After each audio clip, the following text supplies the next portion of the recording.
Olá, tudo bem? Esse é a Oficina do Brasil, o programa que vai propor soluções para os problemas do país. Eu sou Marcelo Torres, jornalista especializado em economia. Hoje estou assessor parlamentar com foco em orçamento. Aqui ao meu lado, Luiz Paulo, você também conhece, engenheiro, foi prefeito de Vitória, deputado federal. Falamos diretamente do Espírito Santo e vamos tratar dos grandes temas nacionais aqui no Oficina do Brasil, porque o país tem conserto, não é isso, Luiz Paulo? É isso aí, tem conserto. Às vezes parece que não tem, né? Às vezes parece que nós estamos no mato sem cachorro, mas nós não acreditamos nisso, não. E acreditamos na democracia e na política. E você que nos acompanha, dê o seu like e assine o nosso canal. Vamos lá ao noticiário da semana, falamos as notícias, comentamos e sugerimos consertos para os casos que estão aí movimentando o Brasil. Vamos lá, primeiro tema, STF contra a República. A notícia mais escandalosa da semana foi novamente do STF. O ministro Gilmar Mendes decidiu sozinho que só a PGR, o Procurador-Geral da República, pode propor impeachment de ministros do Supremo. A lei sobre o tema é de 1950 e ela é muito clara, aspas, é permitido a todo cidadão, fecha aspas, denunciar o ministro do STF por crime de responsabilidade. A Constituição diz que o Senado é responsável pelo julgamento. A suspensão desse direito é uma forma de blindar os meritíssimos. Os outros ministros do STF vão se manifestar sobre o caso entre os dias 12 e 19 desse mês, dezembro. Gilmar também ampliou o quórum para aprovar a abertura de um processo de impeachment. A lei fala em maioria simples, né, 50% mais um, e ele canetou que passará a ser de 2/3 do Senado. E aí, Luiz Paulo? Havia esperança do Supremo voltar para sua caixinha, né? Não vai voltar, né? Pois o nível de politização do Supremo e a independência de ação dos ministros individualmente está assustando o Brasil. E eu acho um absurdo essa tentativa, né? Porque eu acho que se a sociedade se manifestar, se o Congresso se manifestar, se a imprensa se manifestar, nos jornais de hoje já tem análises dizendo que essa decisão quebra o sistema de freios e contrapesos da República, foi o que você falou, o Gilmar Mendes contra a República, né? Eu acho uma decisão equivocada. Eu espero que o Pleno do Supremo reveja essa decisão, né? Essa queda de braço é péssima para a credibilidade das instituições. Isso aí, e parece assim que dessa vez, parece que ele mexeu no vespeiro, né? O STF já vinha tomando espaço de outros poderes, só que dessa vez parece que o Gilmar exagerou até pela reação da própria imprensa corporativa aí. O pessoal tá reclamando mesmo. Está reclamando. E tem que reclamar mais, mandar mensagem, reclamar, né? Porque trata-se de fato de um exagero e escalando a competição entre o Supremo e as outras instituições e em cima de uma narrativa de que é uma defesa da democracia, coisa. Isso é muito ruim, né? Falar em imprensa corporativa, eu leio sempre a coluna do Luiz Nassif, porque ele é um defensor do PT, né, e do Lula. Já hoje ele já postou um artigo defendendo o Gilmar Mendes, defendendo a posição que ele tomou, né, da blindagem lá por conta das ameaças. Isso. Na decisão do Gilmar, ele escreveu assim, ele confundiu a própria figura dele com a democracia, né? Ele é a democracia, aspas para ele, ao atacar a figura de um juiz da mais alta corte do país, ao ponto de se buscar sua destituição, não se está apenas questionando a imparcialidade ou a conduta do magistrado, mas também minando a confiança pública nas próprias instituições que garantem a separação de poderes e a limitação do poder, fecha aspas, para Gilmar Mendes. Ele é o Estado, é um negócio incrível, cara. Eu também acho que as campanhas pró-impeachment, por discordar da decisão do juiz, são ruins. Mas o fato de serem ruins não justifica uma medida dessa, autoritária, de alterar o formato dos processos de impeachment de juízes da Suprema Corte. Bom, lembrar que os processos aí, os pedidos de impeachment de Gilmar Mendes também dão conta, de Gilmar Mendes, não de outros ministros do Supremo, dão conta de atuações que vão além das prerrogativas desses juízes, né? Quando eu era deputado, Marcelo, Tinha esse debate já? tinha um debate muito grande sobre a mudança na Constituição de acabar com a vitaliciedade dos ministros do Supremo, dar um mandato de 10 anos, por exemplo. Hoje eles têm entendeu? idade limite, né? 75. Exatamente. Era 70 naquela época. Era 70, foi para 75, mas é vitalício. Né? Dia seguinte, a decisão, o Gilmar deu uma declaração para a imprensa, na verdade ele foi entrevistado, e ele disse que precisa mudar porque a tal lei do impeachment, que ela é usada em vários processos aqui no Brasil, ela estaria antiga, né? Seria velha. Aspas para ele. Tendo em vista que a lei, de alguma forma, ela já caducou, é de 1950, feita para regulamentar o impeachment no processo da Constituição de 46. Ela já passou por várias constituições e agora se coloca a sua discussão face à Constituição de 1988, fecha aspas. Isso é a frase de um parlamentar? Não, é a frase de um ministro do STF. Não, tudo bem, mas eu acho que esse negócio de pedir impeachment de ministro do STF, porque discorda da decisão dele, é um equívoco também. Né? Eu acho que qualquer cidadão, eu sou a favor da lei de 1950, né? Qualquer um pode pedir, né? E é o Senado que julga. Mas você pedir, resolver empichar o ministro, porque você divergiu da decisão dele, é um equívoco. Eu vejo uma parcela grande da população brasileira já enxergando que o Supremo ultrapassou seus limites. Isso aí é motivo mesmo para discutir se o ministro deve ser parado, no caso, impedido, né? Muitos ministros participando de convescote também, bancado por empresários. Isso é um absurdo. Isso é que mina a confiança da população nas instituições. Né? E é proibido pela lei da magistratura. A magistratura aí, que é a carreira dos juízes, tem uma lei que dizendo que isso não pode acontecer. Da mesma maneira, esse negócio de indicar para o Supremo os caras que são leais ao presidente da República. Isso é péssimo, porque isso amplia a politização já existente no judiciário, reduz a confiança da população nas instituições, tanto do judiciário, quanto da presidência da República, quanto do Congresso. Né? As instituições da República, que tem uma função complementar e que tem que se harmonizar. Tem outro contexto que também é curioso nesse tema, a gente está se alongando um pouco mais, que eu acho que esse tema aí abriu uma caixa de Pandora, já vimos falando da atuação do Supremo nos últimos programas, mas dessa vez o Gilmar Mendes parece que despertou muita coisa. Até a AGU, a Advocacia Geral da União, pediu para que o Gilmar reconsidere a decisão. O órgão do governo defende a legitimidade popular para apresentar denúncias por crime de responsabilidade, aspas aí para o texto da Advocacia Geral da União. O controle do exercício do poder pelos cidadãos decorre da soberania popular inscrita no artigo 1º, parágrafo único da Constituição Federal. Você lembra que artigo é esse? Então mudar assim, todo poder emana do presidente da República e em seu nome será exercido. Né? Esse é o artigo, todo poder emana do povo, é o primeiro da Constituição. Pois é, mas nas ditaduras não é assim, né? Sim. Foi só isso que o Gilmar fez, então. Ele desconsiderou o primeiro artigo, logo o primeiro artigo da Constituição, que ele é pago para defender, é ou não é? Ele é o ministro da Corte Constitucional. Quem disse isso foi a AGU, o advogado-geral da União. Você lembra o nome dele também? O Jorge Bessias. Que é o indicado do Lula. Bessias, né? O Bessias, que é o indicado do Lula. Pois é, um absurdo. Para vaga que está aberta no STF. É uma coisa realmente muito ruim. Nós precisamos marcar posição. Os cidadãos que hoje dispõem de canais nas redes sociais, etc., se manifestar contrário a essas decisões equivocadas. Falamos do problema e também sugerimos soluções. Essa Oficina do Brasil. A minha opinião de conserto é uma coisa que você já comentou aqui na época, já era discutida na época que você era deputado. O capital moral do país, né, está acabando, né? Você vê o caso dos ministros aí, como a gente comentou, indo além das suas funções, frequentando lugares para terem a cota paga pelos empresários. E esse mau exemplo vindo do judiciário, ele acaba minando toda essa confiança aí nas instituições. Tem que substituir o mandato do ministro do Supremo. Na época que eu era deputado, isso foi um grande debate dentro do Congresso.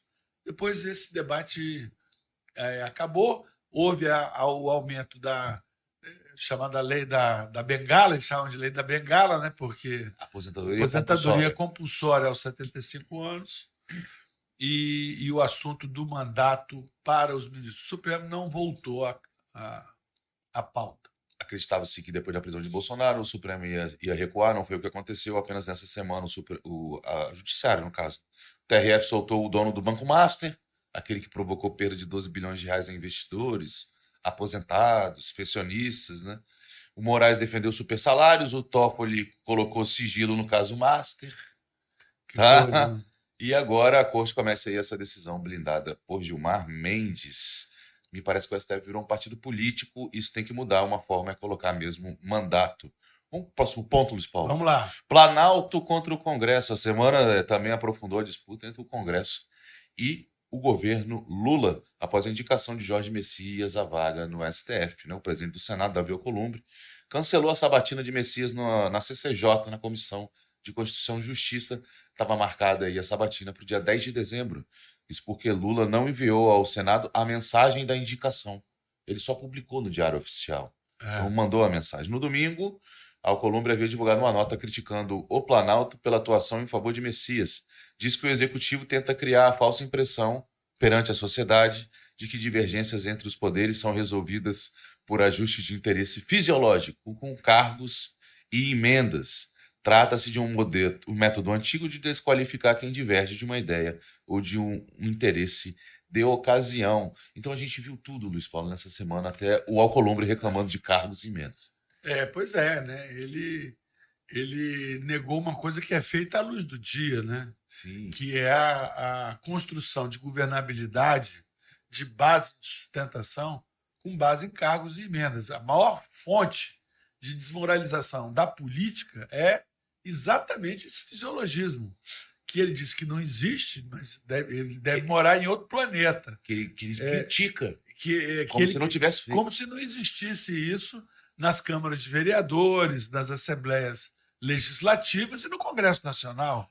Né? Como se todos os detentores de mandatos nas assembleias legislativas e Congresso e câmaras de vereadores fossem pessoas inteiramente dedicadas ao interesse público e não aos seus interesses eleitorais, à reeleição, que não fossem reivindicar cargos... Como se fossem sacerdotes. E como se ele próprio não praticasse esse esporte. Pratica também, que é hoje presidente do Senado. Mas o curioso é isso. O presidente do Senado se afasta tanto do governo ao ponto de começar a jogar pedra nesse tipo de estratégia. Falar publicamente, reclamando que o governo está atuando em favor de Jorge Messias. O contexto aí é que Alcolumbre queria... Rodrigo Pacheco foi presidente do Senado, queria que ele fosse para o Supremo. Né? Essa estratégia do governo de não mandar o nome oficialmente à comunicação ao Senado é uma estratégia para ganhar tempo. Porque Alcolumbre é contra a aprovação de Jorge Messias. Isso daí também... Quanto mais tempo, o governo acredita que ele consegue virar mais votos. Eu acho difícil. O governo tem meios, né, de convencer os senadores a votar a favor do seu indicado. São exatamente os meios que o Alcolumbre diz que não existem. Né? Que ele critica de estarem sendo usados. Exatamente. Mas eu ia achar muito interessante que o Senado recusasse o Jorge Messias, não por eles, mas porque pelo método e pelas razões de por que o Lula indicou o Jorge Messias. Né? E ele teria, certamente, se ele for rejeitado, ele não vai mandar o nome do Rodrigo Pacheco, vai arrumar um outro nome qualquer, para não dar essa vitória. Para não dar essa vitória ao Senado. E quem sabe esse outro nome, que não é nem o Rodrigo Pacheco e nem o Jorge Messias, seja um nome que traga mais capital cívico e confiança da população no judiciário. O presidente, não só o presidente do Senado, o presidente da Câmara também se afasta do governo. Né? Nos últimos dias, Hugo Mota, ele tomou essa distância, ele rompeu relação com o líder do PT na Câmara, o deputado federal Lindbergh Faria. Isso aconteceu durante a tramitação do projeto de lei antifacção. Tratamos dele aqui no programa passado.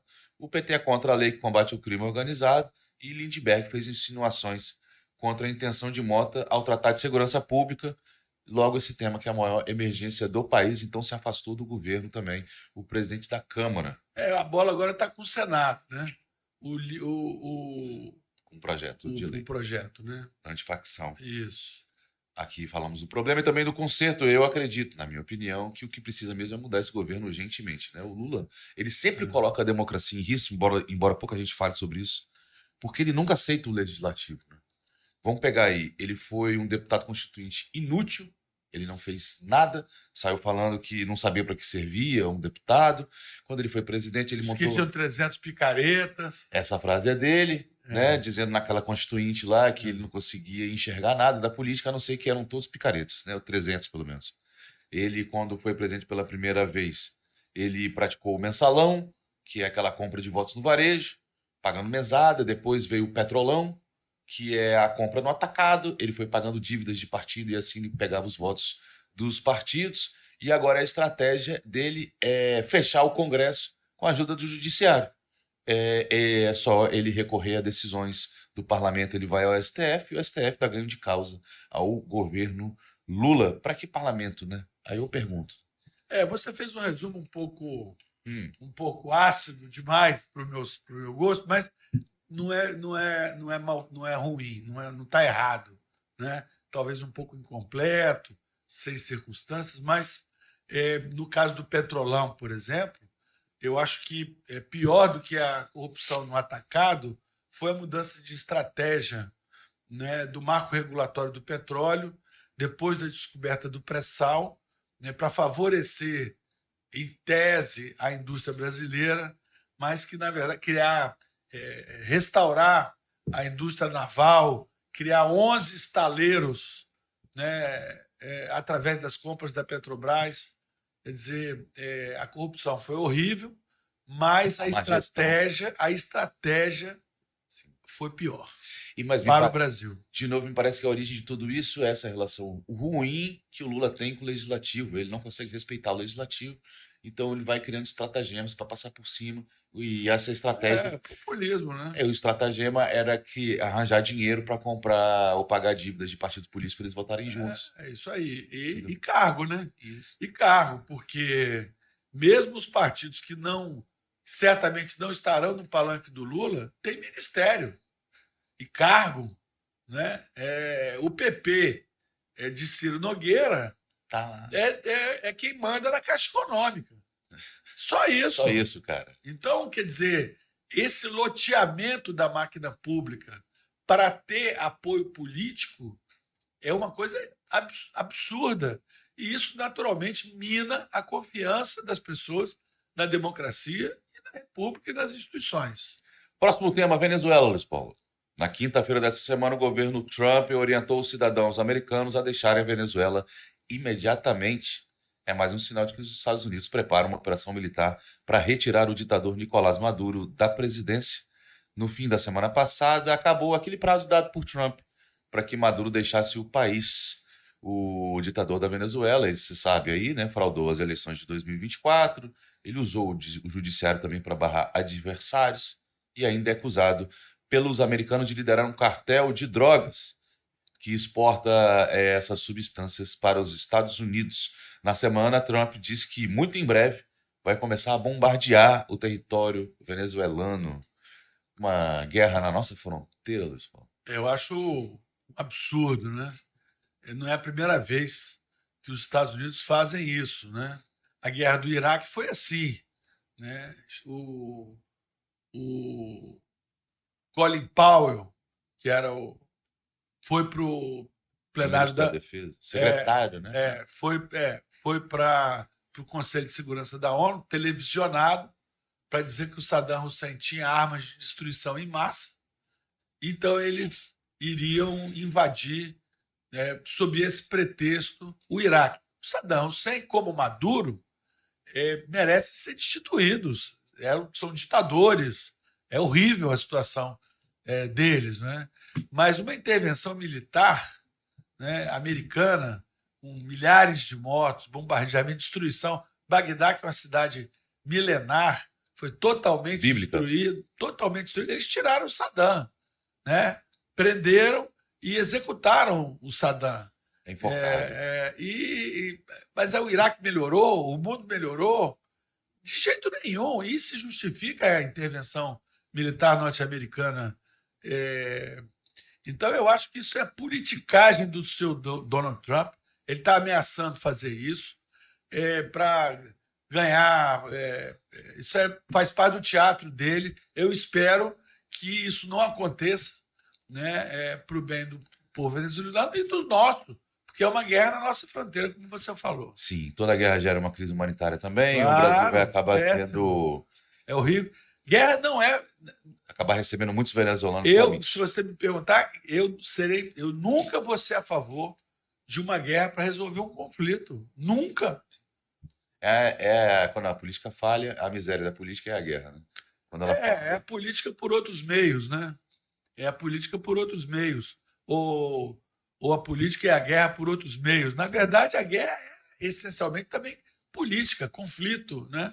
Então, eu acho que, eu espero, e eu gostei até da declaração do Lula pedindo para o Trump não intervir, não fazer guerra. Acho muito difícil gostar de alguma coisa do Lula nesse tema aí, até porque ele é o camarada, o grande amigo de Nicolás Maduro. Foi enganado por ele e continua amigo. Mas eu também acho. Mas nesse caso da guerra, então eu procuro diferenciar o ator político da sua ação. Se a ação está na direção que eu acho correta, eu vou elogiar. Não é porque eu não gosto do cara que eu vou. Mas no caso específico desse ator político, ele está comemorando o próprio fracasso, porque o Lula, como o único cara que ainda conversa com o Maduro, que dá moral para esse babaca, esse ditador, deveria atuar para o Maduro entregar o poder. Sim, mas eu não estou analisando entendi, isso. Eu só estou analisando isso. Eu só estou botando para fora. Entendeu? Tudo bem. Só que no momento que existe uma ameaça de guerra, a posição correta é ser contra a guerra. Certo? Então, a posição correta nesse momento, eu acho o Maduro um horror. Acho que defender o Maduro é péssimo, a posição do PT e do Lula. Mas nesse momento que o Trump ameaça bombardear a Venezuela, tem que dizer que é contra a guerra. Tem que ser contra a guerra. Ponto. Sim. Quero destacar um contexto aqui. Joesley, né? Batista. Nossa Senhora. Virou operador político internacional do governo Trump. Notícia dessa semana, o dono da JBS foi à Venezuela se reunir com o Maduro e tentar negociar a renúncia dele. Meses atrás, Joesley também havia atuado para que o governo americano reduzisse as sobretaxas do Brasil. Você lembra disso? De carne, né? Agora, com o Maduro, Joesley defendeu que o presidente da Venezuela aceitasse a proposta de Trump para se renunciar, né? Para que Maduro renunciasse. A viagem ocorreu dia 23 de novembro. A informação é da Bloomberg. Aí a gente chega num momento, né, que é curioso. O Brasil, que sempre teve uma relação muito forte aqui, diplomática, principalmente na América do Sul, ele ficou alijado, né, escanteado. Para mim, é resultado dessa ligação forte, umbilical entre Lula e Maduro. O primeiro líder que o Lula recebeu em Brasília nesse terceiro mandato foi quem? Foi Maduro, né? Tapete vermelho e tudo mais. E também tem um caso antigo aí, né? Entre o regime venezuelano e Lula. Vamos lembrar que uma das descobertas da Lava Jato é que os marqueteiros do Lula eram também os marqueteiros do regime chavista e eles receberam 10 milhões de dólares em dinheiro vivo, fora da contabilidade, em propina das mãos do próprio Maduro, que era ministro de Hugo Chávez. É o esquema que o PT exportou das empreiteiras, pegando obra, desviando dinheiro e comprando a política. Esse aí é o contexto do esquema. É isso aí. Você vê que o Brasil tem conserto, mas vai dar muito trabalho. Vai dar muito trabalho, até por conta dos nossos vizinhos. O conceito aí que eu vejo aí, que eu queria tratar também, é que a diplomacia tem que voltar a ser profissional, né? Ela parece estar sendo feita por milionários amigos de grandes líderes, tipo é o caso de Joesley. Mas eu acho que o mundo empresarial está o tempo inteiro fazendo política também em favor dos seus interesses. Veja bem as big techs, que hoje apoiam o Donald Trump, né? Estão se metendo em toda a discussão sobre regulamentação da inteligência artificial e do ambiente digital. Isso é um assunto público, mas é um assunto que interessa umbilicalmente as big techs, né? E elas têm posição política. Foi todo mundo na posse do Donald Trump. Está todo mundo discutindo a regulamentação da União Europeia. Isso dá um recuo do prazo de implantação da legislação sobre inteligência artificial.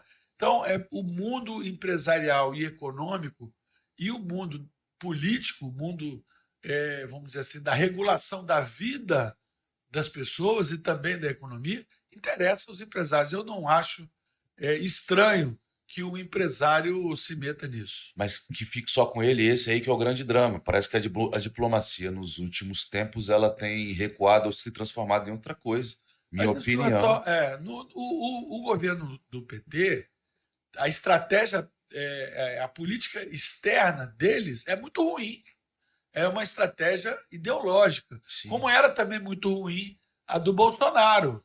Né? Só de sinal trocado. Contra a nossa história inteira. Toda. O Itamaraty sempre foi muito pragmático. Desde a época do Rio Branco. Do Barão de Rio Branco. Barão de Rio Branco. Não então importa. nós temos das pessoas, viu, Marcelo, na minha vida pública e como político, como profissional do BNDES e trabalhando também em vários governos, eu conheci muitos diplomatas. Os melhores quadros tecnopolíticos do Estado brasileiro estão no Itamaraty, vieram do Itamaraty. É uma escola de quadros, né? Porque se você vê um diplomata, ele aprendeu política internacional. Então, ele não é um tecnocrata. Então, ele aprendeu economia, aprendeu direito, aprendeu contabilidade, mas aprendeu política internacional, conflito, solução diplomática para conflitos. Exatamente. Vamos lá, elevador, toda oficina tem um elevador. Vamos falar do que está subindo, Luiz Paulo. O Porto de Vitória vai voltar a receber cargas por trens. A informação foi dada essa semana pelo presidente da concessionária do Porto de Vitória, a Viaportes, que assumiu o complexo portuário em 2022. Os investimentos previstos são de 100 milhões de reais. Na época que a gestão era estatal, da Codesa, né, ela não conseguia investir o suficiente para manter esse modal. A nova linha vai permitir que o Porto receba cargas do Centro-Oeste. Ferguson, principalmente. O trem chegará ao Porto de Capuaba, em Vila Velha, né? Não chegará na Ilha de Vitória. Aquele Porto de Vila Velha também faz parte do complexo portuário de Vitória. É isso aí. É excelente. A Viaportes mudou da água para o vinho a qualidade, a competitividade dos portos capixabas, né? Não foi antes tarde do que nunca, podia ter sido feito antes. A gente precisa conversar mais sobre privatização e mostrar, talvez um dia convidar alguém da Viaportes para vir aqui, conversar com a gente, mostrar para os nossos telespectadores que a coisa que faz bem. O que aconteceu com a CST, hoje a ArcelorMittal, é uma história. Eu estava no governo Albuína Zeredo, quando teve a privatização da CST. Isso para as pessoas verem que é necessária a privatização dos Correios, que é necessário que o Estado se dedique a fazer as coisas que só ele pode fazer.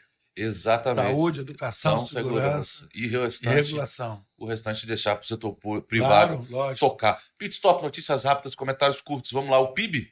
O PIB estagnou no terceiro trimestre, terminado em setembro, a informação dessa semana. O PIB variou apenas 0,1%. O governo gasta demais, os juros sobem e o resultado é isso aí. A economia está rateando, Luiz Paulo. Mas os resultados desse ano são melhores do que previsto no início do ano. Mas podia ser bem melhor. Tem a tendência, né? Eu estou desconfiado que nós estamos gastando como nunca para ficar pobres do mesmo jeito. Reforma tributária. Hugo Mota quer levar a matéria à votação direto no plenário, sem passar pelas comissões. A reforma tributária é aquela que vai controlar gastos com servidores, por exemplo. Isso aí. Acho que ele está certo. Tem que acelerar, né? Tem que acelerar. Olha aí, o Master, de novo, foi solto no fim de semana. Daniel Vorcaro o notório presidente, dono, na verdade, do Banco Master, aquele banco que é responsável por fraude de 12 bilhões de reais contra investidores, aposentados e também contribuintes. O Banco de Brasília estava envolvido nessa compra de carteiras que não existem. Aí volta aquele tema de novo do capital moral, né, Luiz Paulo? É isso aí. Juízes vão a eventos bancados por aqueles que eles daqui a pouco vão ter que julgar. Capital moral no Brasil está indo para o brejo, né? Agora, eu assim, olhando, concordo com o que você falou, mas assim, a história do Master mostra também a força da opinião pública. Porque quase que o BRB comprou o Master, quase, um monte de gente fazendo lobby, tá certo? E um monte não, outras pessoas do outro lado dizendo não pode, pô, esse negócio tá errado.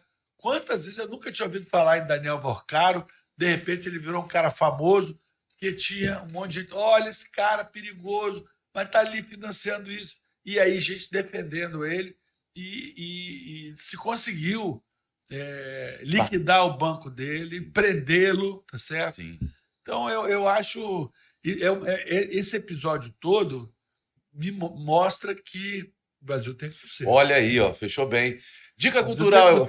Dica cultural com ele, Luiz Paulo Veloso e Lucas. Tem dica aí, Luiz Paulo? É isso aí. A minha dica é um filme que já tem um certo tempo que está nas redes de streaming, né? Que se chama Uma Mente Brilhante. Assisti. Uma Mente Brilhante, com Russell Crowe, que conta a história do John Nash, um matemático americano que foi prêmio Nobel de 1994 e que criou a teoria dos jogos. E essa é a minha dica cultural, porque a teoria dos jogos é fundamental para a gente discutir política. Porque na teoria dos jogos, todo mundo contra todo mundo, as estratégias podem ser competitivas ou convergentes, né? O John Nash desmoralizou o princípio fundamental da teoria neoclássica econômica, que é a do equilíbrio geral, que é a oferta e a demanda, o mercado, a mão invisível do mercado vai equilibrar a oferta e a demanda e encontrar um ponto de equilíbrio. Ele dizia que isso é uma miragem inalcançável, porque, na verdade, está todo mundo puxando a brasa para a sua sardinha e, muitas vezes, se não houver uma estratégia combinada, a situação vira uma coisa que se chama equilíbrio de Nash, que é uma espécie de empate ou impasse. A política está sempre repleta de casos assim, que a teoria dos jogos de John Nash ajuda a compreender e ajuda a analisar. Esse é a Oficina do Brasil, o programa que discute os problemas do Brasil e também propõe soluções, porque o Brasil tem conserto, é isso? Tem conserto, é isso aí. Mas precisa aprender a fazer estratégias combinadas, sair do modo competição para o modo convergência. Maravilha, obrigado, Luiz Paulo. Sempre um prazer estar com você aqui. Siga, curta o nosso canal, fique por dentro do seu like aí das edições. Valeu, pessoal, um abraço.